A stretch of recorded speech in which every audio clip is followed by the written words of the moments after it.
On this backyard basketball court, nothing blocks these kids from scoring. But some restrictions created before they were born say they can't live here or fill the space. What did you find out about this property?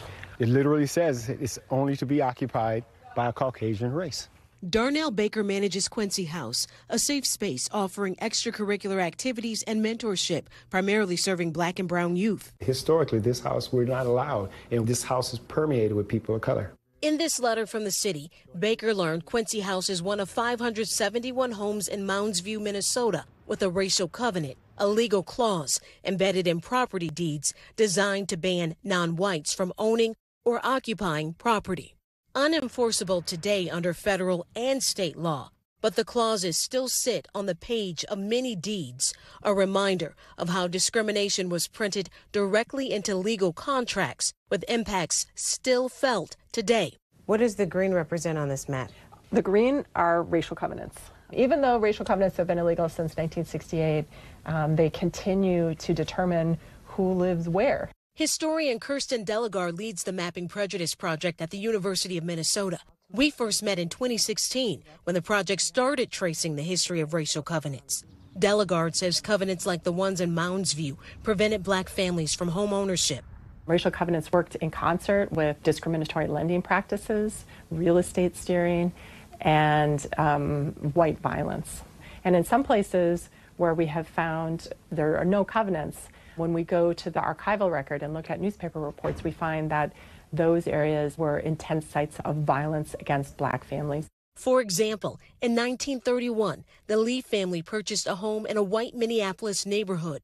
News articles from the time show neighbors vandalized it.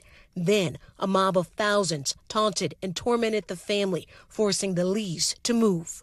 And scars of America's racist, violent past persist. Multiple studies show white neighborhoods have more parks and tree cover, while communities of color have more landfills and highways, leading to poor air quality, not to mention the lasting consequences of the home ownership gap between Black and white families and generational wealth inequality. And that ugly covenant language is sometimes so tiny, buried in deeds like this, that people need a magnifying glass to read. But now the focus shifting, a groundswell of community activism across the country, prompting action like here in Mounds View. My kids are children of color. I'm married to a woman of color. Mayor Zach Lindstrom and the city council passing an ordinance requiring homeowners to discharge racial covenants when selling homes. Aye. It's disturbing to me that in 2024, that language still exists. Discharging the covenant doesn't erase the history. It adds a clause from the current homeowner recognizing and rejecting the covenant. Back at Quincy House, I think often we get stuck with reparations as financial. This is reparation. A front yard sign promises all are welcome here, but those covenants a reminder that wasn't always the case. Thanks for watching. Stay updated about breaking news and top stories on the NBC News app or follow us on social media.